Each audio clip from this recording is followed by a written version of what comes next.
I found it folded into a paperback she'd lent me, a hotel receipt, 3 towns over, dated the week she said she was visiting her sister.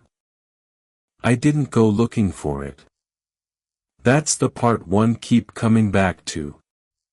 Her name is Elena. She's 44, married to a man who works nights and talks about spreadsheets at dinner parties like they're gossip. I'm 23, and I fix things. Gutters, fences, the kind of work that puts you in someone's backyard long enough to notice the way they stand at their own kitchen window like they're waiting for something that isn't coming. I started noticing her before I knew I was noticing her. The way she'd bring out 2 glasses of iced tea instead of 1, then drink both when I said no thanks, like the extra glass had already been a decision she couldn't take back. That receipt wasn't mine to find. But she'd left the book on the porch rail, cover down, like she wanted someone to pick it up. "You're staring," she said, stepping out with the tea before I could hide it. "Sorry." I didn't move. She saw what was in my hand. Her face didn't do the thing I expected, no panic. No scramble for a lie. Just a long quiet, her thumb tracing the rim of her glass. "That wasn't for my sister," she said finally. "I know. You don't know anything. But I did. I knew it the way you know a storm's coming before the sky changes, some shift in the air only your body catches." She set the glass down. "Then maybe you should ask me the real question." The real question. I didn't ask it. Some part of me already understood that whatever she said next would follow me home, sit at my own dinner table, change how I looked at the fence I hadn't finished building. "Marcus doesn't touch me anymore," she said, like it cost her nothing. It cost her everything. I could see it in the way she said his name too fast, trying to get past it before it could catch in her throat. "Not in 3 years. We sleep in the same bed like 2 people waiting for a bus that already left." I should have said something easy. Instead I said, "That receipt wasn't a bus." She almost smiled. Almost. "No. It wasn't." She didn't explain further, and I didn't push. That was the thing about Elena I was only starting to learn. She gave you just enough truth to make you lean in, and kept the rest folded up somewhere I wasn't allowed yet. I noticed things I had no business noticing. The chip in her nail polish, like she'd started something and stopped caring halfway. The way she held her tea with both hands even though it wasn't cold out. A woman like her should have had everything sorted. She didn't. That undid something in me I hadn't expected to feel. "Stay a minute," she said, when I picked up my toolbox to go. "Not a question." Her hand landed on my forearm, light, brief, gone before I could be sure it happened at all. "I've got another job at 5, I said, which wasn't a no. "I know." She didn't move her hand. I looked at her, and for one long second neither of us pretended this was about gutters. I told myself I'd leave after the tea. I didn't. We ended up on the porch steps instead of the kitchen, close enough that I could smell the lotion on her wrist, something like vanilla gone slightly bitter with age. She was talking about the house. How she picked the paint color alone, how Marcus never noticed she'd changed it, and I wasn't really listening to the words anymore, just the tremble underneath them. "You probably think I'm pathetic," she said. "I don't. You don't have to be kind about it. I'm not being kind. That came out harder than I meant it, and she looked at me like she hadn't expected me to mean anything at all. Her phone buzzed on the step between us. Marcus, lit up bright, insistent. She stared at it 3 rings too long before she picked it up and walked a few feet away, voice dropping into something clipped and rehearsed. Fine, just finishing dinner, yeah, see you at 7. I told myself this was my exit. Pack up the tools, say something forgettable, drive home to my own life where none of this was happening. Instead I stayed sitting on her steps like I lived there. When she came back, she didn't sit where she'd been before. She sat closer, her knee an inch from mine, and neither of us moved to fix that. You should go, she said quietly. I know. Neither of us moved.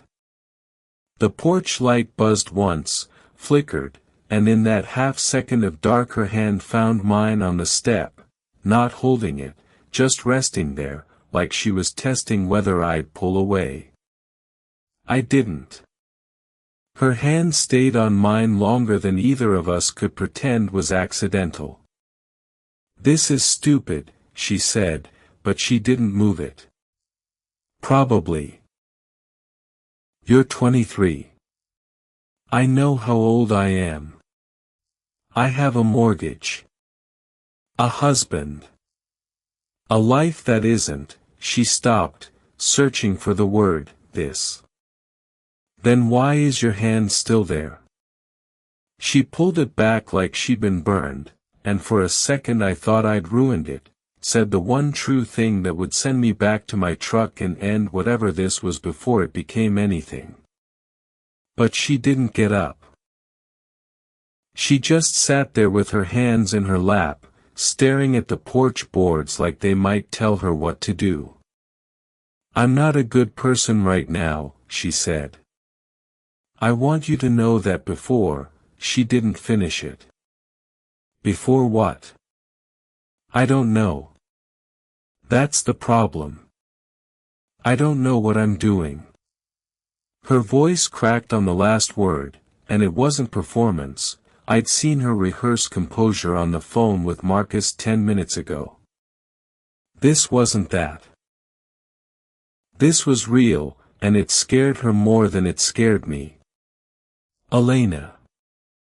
First time I'd said her name out loud to her face. It landed like a hand on a door already coming open. She looked up at me, and everything about her expression asked a question she wasn't brave enough to say out loud yet. Ask me the real question, she said again, quieter this time. The one you didn't ask before. I leaned in, close enough that I could hear her breath catch. What do you want, Elena? Not what you're supposed to want, what do you want? She didn't answer. She just stopped pulling away. Headlights swept across the yard before either of us heard the engine. Elena went rigid, hands snapping back into her own lap like it had never been anywhere else. That's not. He's not supposed to be back till 7. Elena. My voice came out steadier than I felt. Go. Please. Around the side, through the Hendersons' yard, she was already standing, smoothing her shirt, rearranging her face into something unbothered. I didn't go. Not yet. The receipt, I said. Just tell me. Before he's standing here.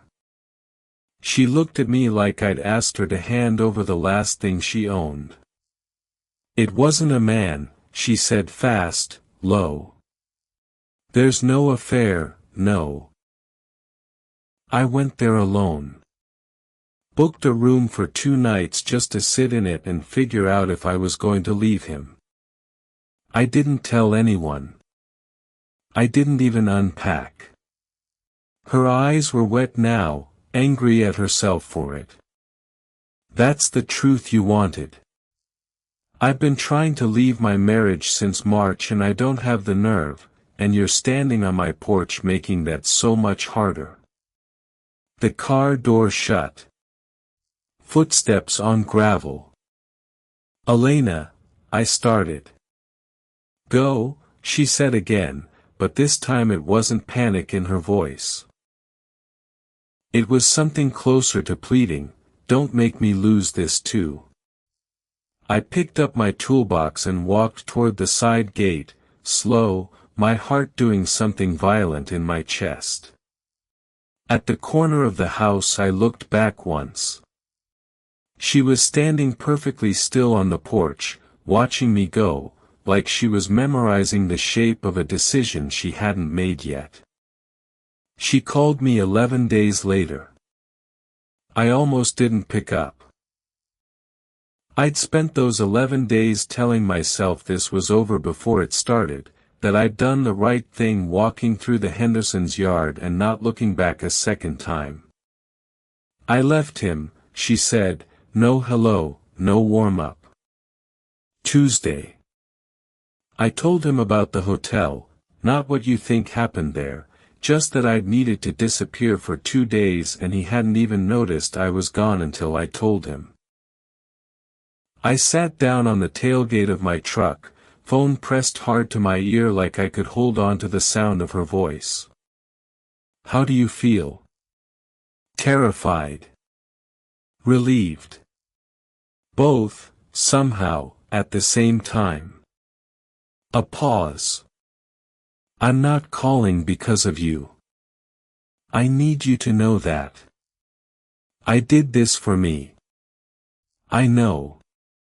But I am calling to you. Because I don't know how to do the next part alone, and I'm too proud to pretend otherwise. I didn't say anything for a second. Somewhere behind her I could hear a door, a kettle, the ordinary sounds of a house that used to hold a marriage and now just held her. I'm not asking you to fix this, she said. I'm asking if you'd want to sit on a porch with me again. No receipts. No lies to walk in on. Just, see what this is, without anything to hide from. My chest ached in a way I didn't have a name for yet. Yeah, I said. I'd want that. Okay. Her voice wavered, then steadied. Okay. Come Sunday. I'll make the tea myself this time, just 1 glass. For me. You bring your own. Sunday came with rain again, like the sky remembered where this started and wanted to make sure I did too. Elena had the porch light on this time, on purpose, no flickering, no half-dark for anything to hide in. 2 glasses of tea sat on the railing, hers, and one she'd made just in case I hadn't listened. I had. I brought my own thermos anyway, because some habits you keep just to make someone smile. You came, she said, like she genuinely wondered if I wouldn't. You asked. We sat the way we had that first evening, except nothing about it needed hiding now.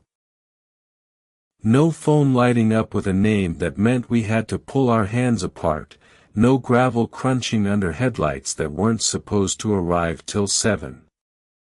Just rain on the roof and 2 people figuring out, slowly, without a script, what it meant to want something without being ashamed of it. I keep thinking about the receipt, she said. How something so small nearly stayed folded in a book forever. I'm glad it didn't. Me too. I think about it now the way you think about weather that changed everything, not the storm itself, but the moment you decided to stand in it instead of running for cover. Elena taught me that the truth doesn't ruin things. It's the hiding that does. And somewhere between a torn receipt and a porch full of rain, we both stopped hiding. We're still figuring it out. Still awkward some days, still careful with each other in the ways new things ask you to be. But we're doing it honestly. That's the part that matters. Did you enjoy this story? What kind of story would you like to hear next?